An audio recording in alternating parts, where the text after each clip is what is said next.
esta segunda parte. Se van conectando, ahí se conectó Rodrigo. Creo que Nahuel también estaba conectado.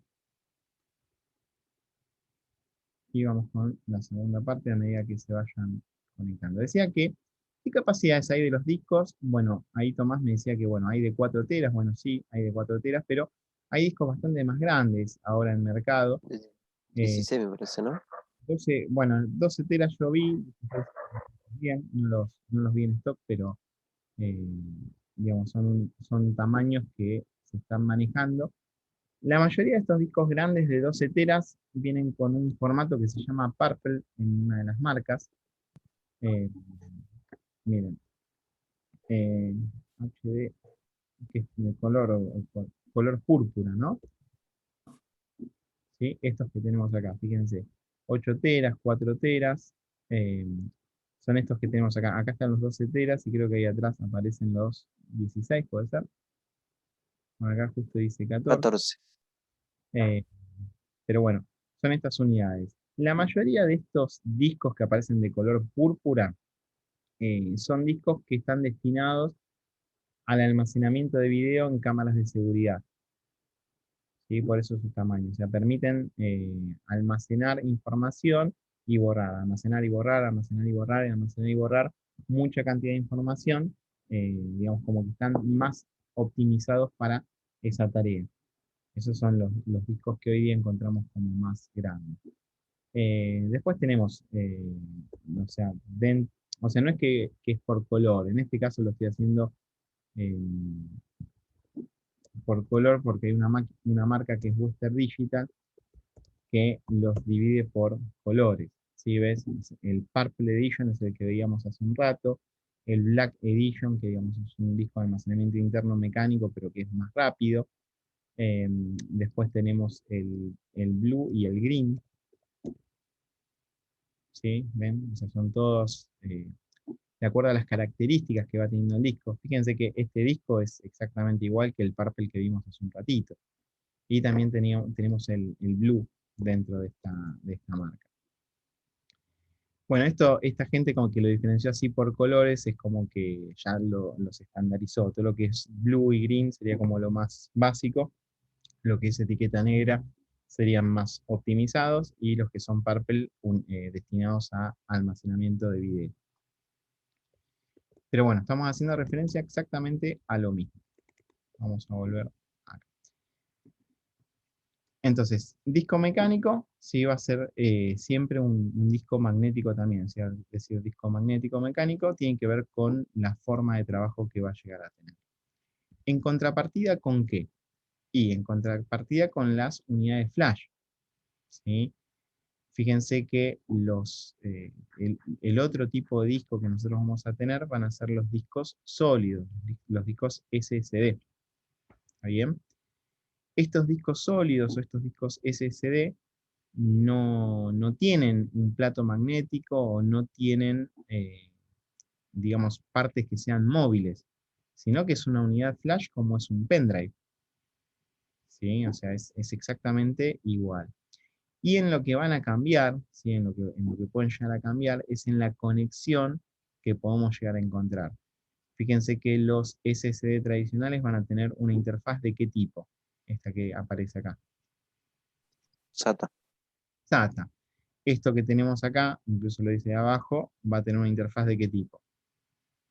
M2. M2. Y en este caso acá podría tener alguna placa que sea PCI Express, que me permite justamente unirme al bus de PCI Express y hacer que sea mucho más rápido. Creo que lo veíamos cuando ensamblamos la computadora el otro día. Denme un segundo, un segundo.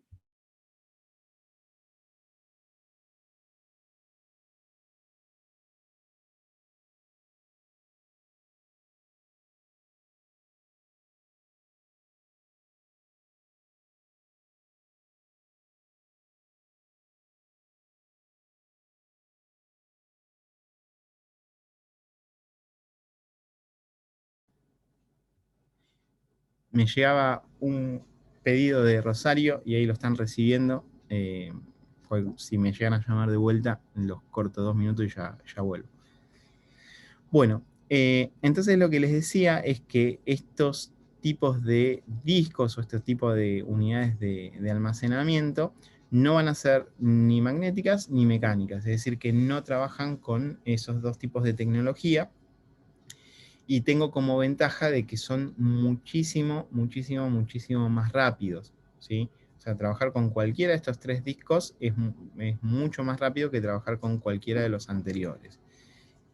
Otra de las ventajas que tengo es que este tipo de dispositivos no tienen desgaste por uso. Tengan en cuenta que los discos mecánicos, al tener un motor, al tener un cabezal, al tener un brazo actuador, son cosas que se van desgastando en algún momento. Es decir, tener mucho tiempo los discos mecánicos encendidos, o prender, apagar, digamos, cualquier actividad que haga el disco, leer, lo que sea, va a tener un desgaste físico. Esto no tendría desgaste físico. La contra que tenemos con estas unidades de almacenamiento es que muchas veces no nos avisa que está funcionando mal. Cuando yo tengo un disco mecánico es muy común que escuche algún ruido o que empiece a notar que funciona más lento de lo común, e incluso Windows, a partir de una tecnología que está en la BIOS que se denomina tecnología Smart, que es una tecnología que está incorporada para detectar posibles fallas en el disco rígido. Así se escribe S.M, así, Smart, pero no es este, HDD, ahora sí. O sea, la tecnología Smart justamente me permite chequear si tengo algún dispositivo con error, por ejemplo en este caso, y eso ya me va avisando de que tengo que cambiar el disco, que tengo algún sector del plato que tiene error o que le cuesta leer, ¿sí? Entonces, si yo ya sé que mi disco tiene error, lo puedo empezar a cambiar. En el caso de los SSD, si bien hay un Smart más actualizado, no nos avisan de modo repentino cuándo van a dejar de funcionar, y recuperar información de un SSD es mucho más complicado que de un disco magnético. ¿Está bien? Genial. Sí, sí. Y lo que hablamos del factor de forma y factor de conexión, o sea, los SATA, los PCI Express y los M2 van a ser como las formas que vamos a encontrar en estas unidades de almacenamiento. ¿Sí? Después yo voy a tener mismas capacidades o capacidades similares, pero me va a cambiar el factor de forma. Tengan en cuenta que los discos SSD, M2 versus SATA, o bueno, vamos a comparar todos, ¿no? Yo puedo tener exactamente la misma capacidad entre un disco, ¿sí? Yo puedo tener la misma capacidad entre un disco, pero ¿cuál va a ser la diferencia entre tener un SATA y un M2 o un SATA y un NVMe? Básicamente la velocidad de transferencia de lectura y escritura. Fíjense que cuando yo trabajo con un SSD que es muy rápido, la velocidad de lectura es de 553 megabits por segundo, y en un disco NVMe tengo una velocidad de 3500. ¿Sí? Fíjense que supera en 7 básicamente la lectura. Y lo mismo pasa con la escritura. Fíjense que escribe a 500 y pico de megabits por segundo, y en este caso a 1500, es decir, lo triplica. Así que las velocidades son lo que nos va a cambiar en lo que sería lectura y escritura entre este tipo de discos. Ni hablar con un mecánico, ¿no?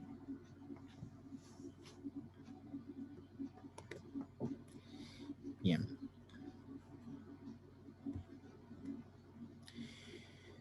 Bueno, esto que hablamos hace un rato, ¿no? O sea, cuando hablábamos acerca de unidades que no son, digamos, que no son magnéticas, está haciendo referencia a esto de almacenamiento en semiconductores. Recuerdan que el semiconductor es el silicio, estos circuitos integrados que empezamos a visualizar y a diferenciar de otros componentes de placa.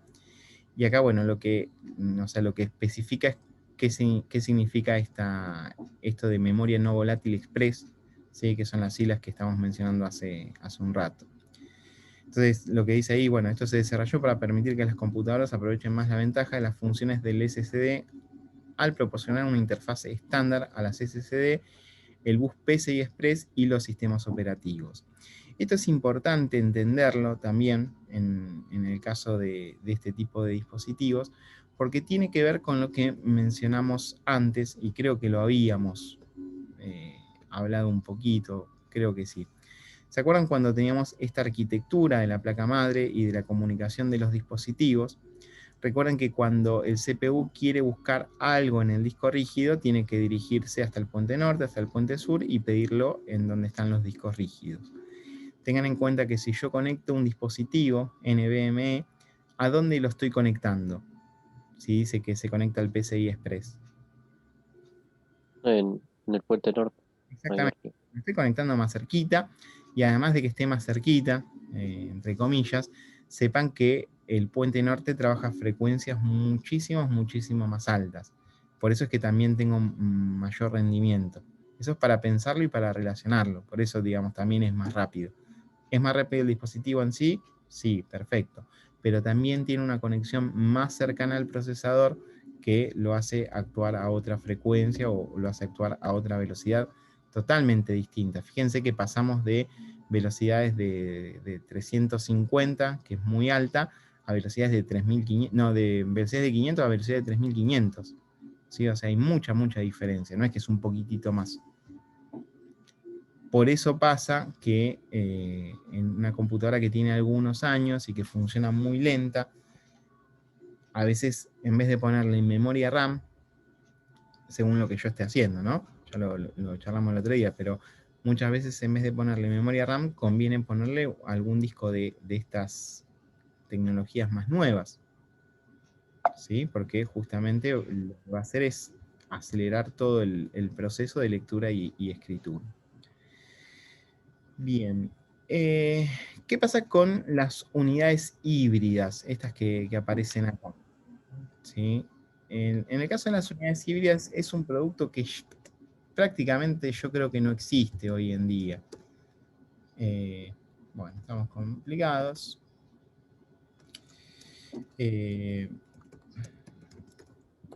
No, amor, me pone a cargar este también.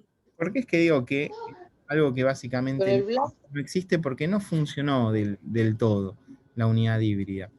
Fíjense que si yo miro un disco, ¿a qué se parece esto?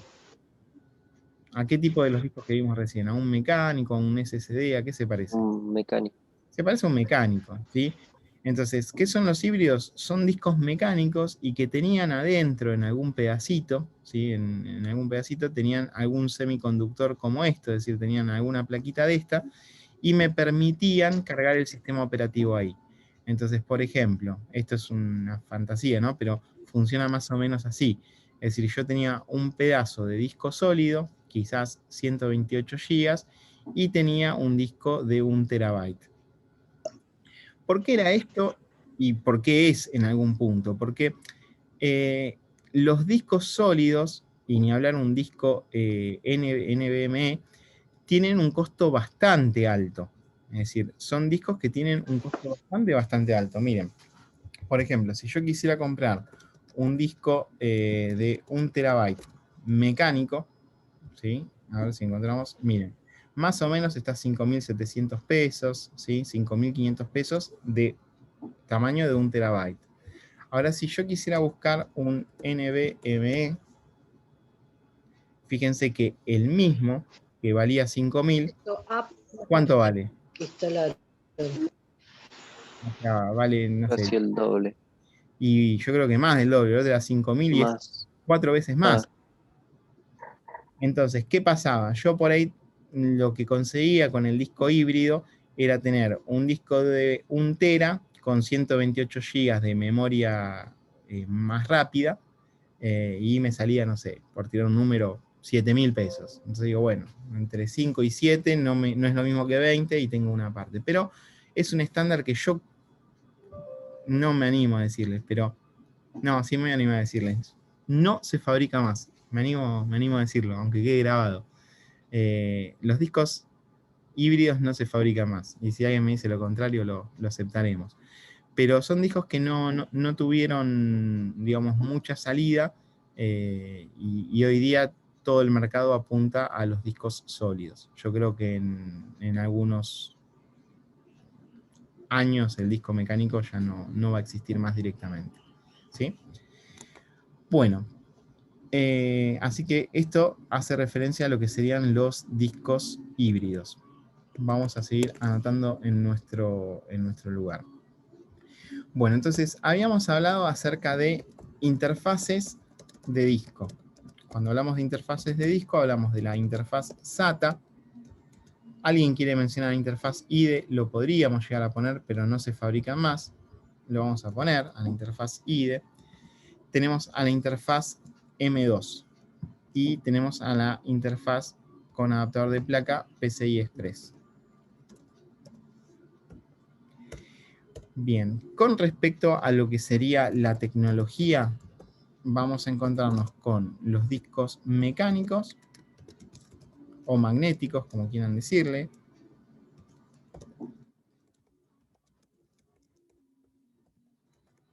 Son los que tienen el plato, los que tienen este brazo actuador y el cabezal. Vamos a encontrarnos con los discos con tecnología SSD, y acá podemos incluir a los tres tipos de SSD, porque SSD quiere decir que tiene un circuito integrado, una unidad flash como almacenamiento. Nos vamos a encontrar a los SATA, a los M2 y a los NVMe. Es decir, todos esos van a trabajar con tecnología SATA. ¿Y cuál fue la última tecnología que mencionamos que dijimos que está un poco en desuso? Los El híbridos. híbrido. Exactamente, ¿sí? El híbrido es una parte mecánica y una parte SSD. Después vemos con qué conexión lo podemos llegar a encontrar. Bien, hasta acá vamos perfecto. Bueno, esto lo vamos a pasar bastante rápido, creería, pero si tienen dudas lo consultamos. Cuando hablamos de unidad óptica estamos hablando de una unidad como esta. Como les decía, puede ser un CD, puede ser un DVD y puede ser un Blu-ray. El Blu-ray es la tecnología que impuso un poco Sony con PlayStation, y donde yo puedo encontrar películas y juegos en ese formato. El CD, digamos, es lo más antiguo que puedo llegar a encontrar, donde venían los discos. No sé, les cuento que hace años que no me compro un disco o un CD, porque ahora la música, digamos, uno la busca en Spotify o en otra plataforma de streaming de música, Deezer, por ejemplo. No sé si ubican esas plataformas, Apple Music, digamos, son todas plataformas que nos permiten acceder a los discos nuevos que van saliendo. Y en el caso de los DVD, fue un estándar bastante popular en lo que tenía que ver con películas, pero lo mismo, ahora tenemos otro tipo de estándares o de streaming, el Amazon Prime, el Disney Plus, el Netflix, el Popcorn Time, digamos, hay un montón de plataformas que me permiten acceder a este tipo de material. Así que simplemente es analizarla. ¿Conocen las tres tecnologías, CD, DVD, Blu-ray? Sí, no sé qué diferencia hay con el CD y el DVD. Bueno, perfecto. CD se puede grabar una sola vez. El DVD puede ser regrabable y entra varias películas. Bueno, no El exactamente así, Blu-ray no me acuerdo. Daniela, no exactamente así, no exactamente así. Yo puedo tener distintos tipos de CD y puedo tener distintos tipos de DVD. Y yo puedo tener CDs, como vos decís, que sean grabables por única vez, o sea, CDR, que serían los recordables, los que se graban una vez, y después hay otros que son CD-RW, que se llaman rewritable. Mi inglés no está del todo bueno, pero que son como reescribibles. Y eso, digamos, puedo tenerlo en CD o en DVD. Básicamente, la diferencia que vamos a encontrar en los tres productos tiene que ver con la capacidad máxima de almacenamiento. ¿Sí? La diferencia que vamos a encontrar va a ser, o sea, además del formato, ¿no? El láser es distinto y un par de cosas más. La cantidad de capas que pueden llegar a incorporar. El CD solamente va a incorporar una capa. Vamos a ver que el Blu-ray puede tener más de una capa, y el DVD también. Y eso en lo que me va a cambiar es justamente en el tamaño de almacenamiento. ¿Sí? Eso es lo que voy a tener básicamente de diferencia. Pero todos pueden ser, ahora vamos a ver cuál puede ser regrabable, cuál no y todo eso. Y el concepto de unidad óptica o de almacenamiento óptico es esto que tenemos ahí. También hay unidades de almacenamiento óptico para notebooks, ¿sí? Son un poquito distintas y hay unas externas. ¿Sí? Miren. Esto que tengo acá sería una unidad de almacenamiento o sería una unidad óptica de notebook, lo que tenemos ahí. Y también hay unas que son USB, como estas, ¿ven? Esto también sería una unidad óptica externa. Obviamente se conecta con un cable USB y yo puedo acceder de esta forma a leer un disco. ¿Está bien? Sí, sí. Bueno. Acá estamos hablando un poco acerca del tema de los tamaños, ¿sí? Y acá vamos a hablar un poco acerca de las diferencias que vamos a tener. Fíjense que, o sea, las tres opciones de unidades ópticas pueden, digamos, ser solo de lectura. Es decir, que, por ejemplo, si yo me compro un DVD de una película original, cualquiera, no sé, Harry Potter 3, yo ese DVD de Harry Potter, ¿lo puedo borrar y grabarle un Excel o este PowerPoint que estamos viendo? No, es solo de lectura, o sea, ya vino así de fábrica y va a ser solo de lectura. Después hay otras unidades que pueden ser CD, DVD o Blu-ray, que son de una única escritura, es decir, que yo solamente los puedo grabar una vez y una vez que cierro esa sesión de grabado no le puedo agregar más cosas. Y hay otros que pueden ser regrabables, es decir, que yo los puedo tener abiertos e ir agregándole cosas hasta que se ocupe su capacidad e incluso borrar todo lo que tienen y volver a grabarles nuevas cosas. ¿Sí? Serían como las tres opciones que puedo llegar a tener. Otra de las cosas que les decía es que los DVD y los Blu-ray pueden tener dos capas superpuestas. Tengan en cuenta que el tamaño de un disco, ¿sí? El tamaño de un disco siempre es exactamente igual, ¿no? O sea, no me va a cambiar ni si es Blu-ray, ni si es DVD, ni si es doble capa, ni si es simple capa. Por ejemplo, miren acá. Yo acá tengo un DVD, se llega a visualizar ahí. Fíjense que dice DVD R, ¿sí? Entonces yo acá estoy teniendo un DVD que es solamente regrabable con un solo uso. Otra cosa, digamos, a visualizar es que si yo miro en la capa de atrás de un DVD o de un CD, se visualiza hasta dónde está grabado. No sé si se llega a ver ahí en la imagen. Yo no lo estoy viendo. Una línea, como un círculo. Como una línea, como un círculo, ¿sí? Que llegaría como hasta acá. Muchas veces se denomina quemar el CD o quemar el DVD y justamente está haciendo referencia a eso, a poder quemar la información dentro de esa unidad óptica. Y los DVDs que tienen doble capa, que no sé si tengo ninguno acá, si yo lo miro va a ser exactamente igual, pero va a tener la característica de tener una capa semitransparente que cuando yo... este es un doble capa, miren, ¿sí? Este es un DVD doble capa. Si yo lo miro, es exactamente igual al DVD anterior. ¿Sí? Exactamente igual al DVD anterior. ¿Qué indicación distinta me da en la información? Que dice DL, que significa Dual Layer, que sería doble capa. Pero, ¿qué es lo que tiene? Va a tener una capa semitransparente, como si fuese un vidrio polarizado, y atrás va a tener la segunda capa. Entonces, según la intensidad con la que yo vaya manejando o que vaya quemando a este DVD, voy a quemar o en la primera capa o voy a quemar en la segunda capa. Pero es exactamente igual, ¿sí? O sea, no cambia en el factor de forma. Y acá el cuadrito este, que si se lo tienen a mano después para no acordarse de memoria los tamaños, nos indica, ¿no? Que el CD me permite almacenar 700 megabytes, el DVD de una sola capa 4,7, el de doble capa 8,5, y fíjense qué diferencia, todavía no entramos a trabajar con magnitudes, con medir tamaños, ¿no? Pero fíjense que 4,7 gigas serían como 4.700 megabytes aproximadamente. 8,5 sería como 8.500. Es decir, que yo paso de tener 700 algo a tener 8.500. Es mucho lo que se incrementa, ¿sí? Es más de 10 veces lo que se incrementa. Y ni hablar, en este caso, de que, fíjense que yo tengo 25.000 y 50.000. Yo estaría pasando de un CD que puedo almacenar 700 a poder almacenar 50.000. ¿Se nota que es mucho? Demasiado.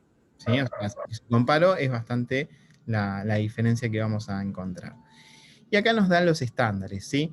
Fíjense que todo lo que tenga que ver con CD-ROM va a ser de solo lectura, lo que les decía recién, o sea, recordable, o sea, no de recordar, sino de rec o record, que es en inglés grabar. Esto que es rewriteable, ¿sí? O sea, como que se puede reescribir. Y lo mismo pasa con las otras unidades, que puede llegar a cambiar un poco el nombre, ¿no? Pero el DVD-ROM es como el CD-ROM, es el que viene de fábrica, que no lo puedo cambiar. En el caso del DVD-RAM, es regrabable, se puede grabar, borrar y volver a grabar, es decir, me permite hacer eso varias veces. En este caso me permite grabar una sola vez, ¿sí? El +-R, y en este caso me permite lo mismo que el DVD-RAM, ¿sí? Poder grabar, borrar.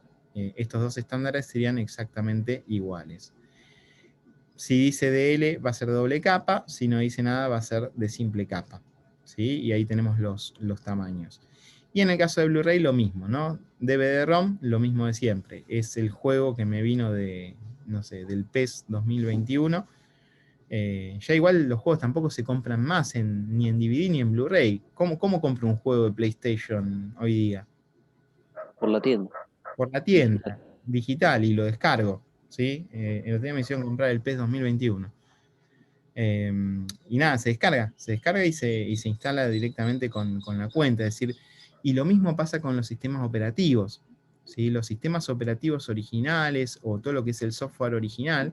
Antes yo me compraba un software de Windows y Windows me venía un DVD con el logo de Windows, con alas, con un montón de cosas. Y hoy día yo me compro un software original, que me pasa mucho con los clientes, y al cliente no le llega nada. O sea, es totalmente inmaterial. Se lo descarga y ya está. Y le da un número de licencia y ya está. Y muchos usuarios preguntan, pero y no me das nada, porque encima no son del todo baratos, ¿no? Y pasa esto con la información. Donde la información ya físicamente en este tipo de dispositivos deja de estar disponible. Bien. ¿Dudas hasta acá? No, ninguna pregunta. Ninguna. Bueno, nos queda un ratito y vamos a cerrar con la parte de los conectores, que creo que ya lo hemos trabajado, y con eso cerraríamos por hoy. Bueno, ¿qué pasa con respecto a las conexiones de video? Nosotros siempre lo vimos desde el otro lado. ¿Qué quiero decir desde el otro lado? Nosotros lo que analizamos justamente fue el back panel de una placa madre, es decir, que siempre analizamos esta parte de acá. Sí, eso fue lo que analizamos. Fíjense que si analizamos esto, ¿cuáles serían los conectores de video del back panel que están visualizando ahí? El HDMI y El, el VGA. el HDMI, el VGA. ¿Y cómo se llama ese display? No, este es el DVI. DVI. DVI, sí. Sí, el otro estándar que no aparece acá es el DisplayPort. ¿Sí? El DisplayPort debería aparecer por acá. Sí. Mira, acá aparece el DisplayPort, que es bastante parecido al HDMI. ¿Sí? Nunca lo confundan porque lo van a romper. Acá tenemos el DVI y acá tenemos el VGA. Bueno, nos pasamos para el otro lado. Esto que tengo acá, ¿se acuerdan que tenía que ver con las conexiones de Mini DisplayPort y de Thunderbolt? ¿Se acuerdan? Que no estaba presente en todas las computadoras. No, no recuerdo. Bueno, vamos de vuelta acá. Fíjense que esta conexión que se llama así Thunderbolt, que es propia de Mac, digamos. Después podemos poner una placa para PC o algo, pero esto es propio de Mac. A ver.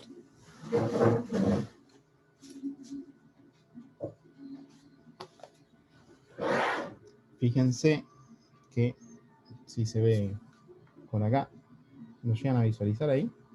Ah, sí, sí, sí. ¿Sí? Es la conexión de Thunderbolt de Mac, propio de ese estándar. Pero bueno, la idea es que si en algún momento ven un conector así medio raro, sepan de qué se trata. Bueno, DVI, DisplayPort, HDMI, VGA y los Thunderbolt sirven todos para conectar gráfica, sirven todos para conectar video. En el caso del RCA, las computadoras hace muchísimo que no tienen este tipo de conexión, pero esta conexión se usaba en la PlayStation 2, ¿no? Sí, sí. Esta conexión que tenemos ahí, pero en la PC se denominaba Super Video y tenía otro pin también, acá, que, fíjense, tenía esta conexión de acá, a ver, acá se ve mejor, tenía esta conexión que se denominaba Super Video, y del otro lado yo lo conectaba a la tele, pasaba en el amarillo video, y en el rojo y el blanco transmitía audio. Hoy día las placas ya no vienen más así. Super Video, placa GT210 creo que tenía, a ver. No, esta es más nueva. Bueno, no sé. Pero las placas de video venían con un conector como ese. ¿Sí? No se usa más hace muchísimos años. Bueno, ni nos metemos más con esto. ¿Sí? Este también es un Super Video y que tenía la salida de los distintos colores. El VGA por ahí es el más conocido, bueno, y el HDMI, recuerden que también tenemos dentro del HDMI los mini HDMI, que vienen en algunas notebooks, básicamente. Ese también es un estándar que no nos tendríamos que perder. Mini HDMI. Sobre todo en las Cloudbook viene este estándar de mini HDMI. ¿Sí? Este sería un mini HDMI. ¿Está bien? Y micro. Acá. Miren, acá todos los estándares. HDMI tenemos acá, mini HDMI y micro HDMI. Todo sirve para sacar video. Todos esos cables sirven para sacar señales de video. A un proyector, a un monitor, a una tele o algo que emita alguna imagen. Bien, no mucho para aclarar de esto. Los conectores del del PC2 servían para conectar ¿qué cosa? Mouse y teclado. Mouse y teclado. Exacto. Los jacks de audio, que son los mini plug estéreo. Cuando ustedes hablan de un mini plug estéreo,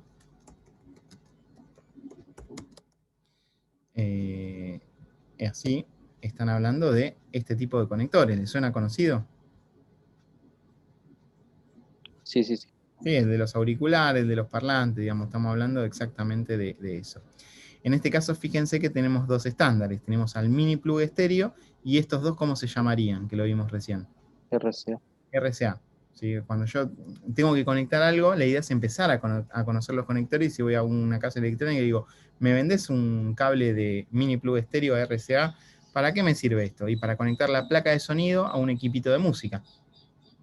¿Sí? Entonces yo quiero escuchar un poquito más fuerte la música, enchufo esto en la computadora y enchufo esto en el equipo de música. No lo pongan una potencia, ¿sí? Para un gran baile cuando se termine la pandemia, porque se les va a quemar la computadora.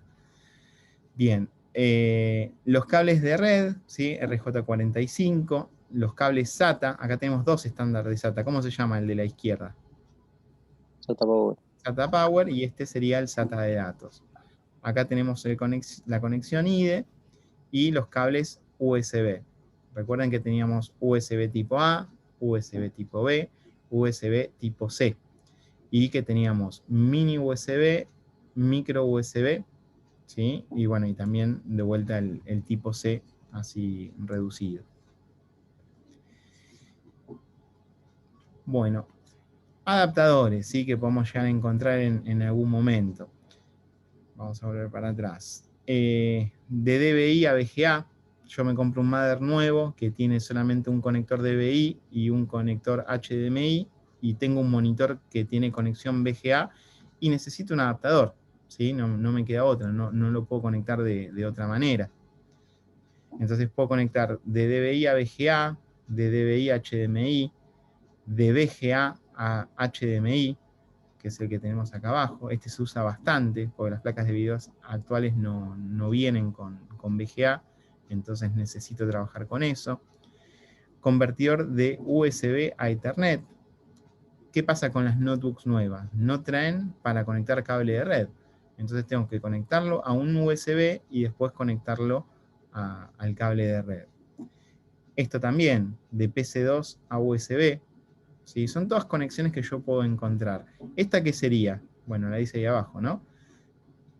Pero hay fuentes de alimentación que no tienen conectores de SATA Power. Entonces, ¿qué hago? Le pongo un adaptador al Molex y saco el SATA Power. Total, el voltaje es el mismo que van a utilizar. Se va a perder el cable naranja, se van a perder los 3,3 volts, que en algunos discos es un poco necesario. Pero va a funcionar lo mismo sin problemas. ¿Vamos con esta idea? Sí, sí. Bien. Y diferenciar, esto es importantísimo diferenciarlo, lo que sería un convertidor de lo que sería un adaptador. Tengan en cuenta que el adaptador es justamente la interfaz física o el intercambio físico, ¿sí? Cómo la ficha cambia de VGA a DVI en este caso. Y cuando hablo de convertidor, ¿sí? Estoy haciendo referencia a la conversión de señales. Hay unos adaptadores que se utilizan mucho en placas de video que se denominan HDMI activos, que serían parecidos a esto, que me permite cambiar la señal también. Recuerden que cuando yo transmito por VGA, ¿qué es lo que transmito por VGA? Video. Video. Y cuando transmito por HDMI, ¿qué dos cosas transmito? Audio y video. Audio y video, ¿sí? Entonces, si yo tengo un convertidor de HDMI a VGA, lo que tiene que pasar es que cuando tome el HDMI, va a estar tomando audio y video. Pero cuando salga por el VGA, tendría que salir video, porque es lo único que puede transmitir el VGA, y tiene que tener también un conector de mini plug estéreo para que pueda sacar el audio. ¿Sí? Eso es importante tenerlo en cuenta, diferenciar entre adaptador y convertidor. Pero bueno, sirve para lo mismo. Simplemente es diferenciarlo. Bien, bueno, y de esto está hablando un poco acerca de los dispositivos de entrada, ¿no? Teclado y mouse que me permiten ingresar información, un escáner me permite ingresar información, un joystick me permite ingresar información. Esto lo habíamos visto como herramienta, ¿se acuerdan? El KVM que me permitía conectar varias máquinas a un monitor, a un teclado y a un mouse. Sí, para trabajar mejor. Cuando vimos, claro, cuando vimos herramienta lo habíamos visualizado ahí. Dispositivos de entradas, pantalla táctil, una tablet o una notebook que tenga pantalla táctil, el lápiz digital que es con el que firmaron el DNI seguramente, lector de banda magnética sería lo que utilizamos para las tarjetas de crédito o débito, si no es la tecnología nueva de contacto, la NFC, y el lector de código de barras, siempre piensen en el chino. Chino, lector código de barras, no nos vamos a olvidar nunca. Se corta y nos vamos a conectar un ratito más, así terminamos esto, porque quiero que lo terminemos hoy. ¿Puede ser? Okay. Bien. Bueno, ingresos. Webcam, cámaras digitales.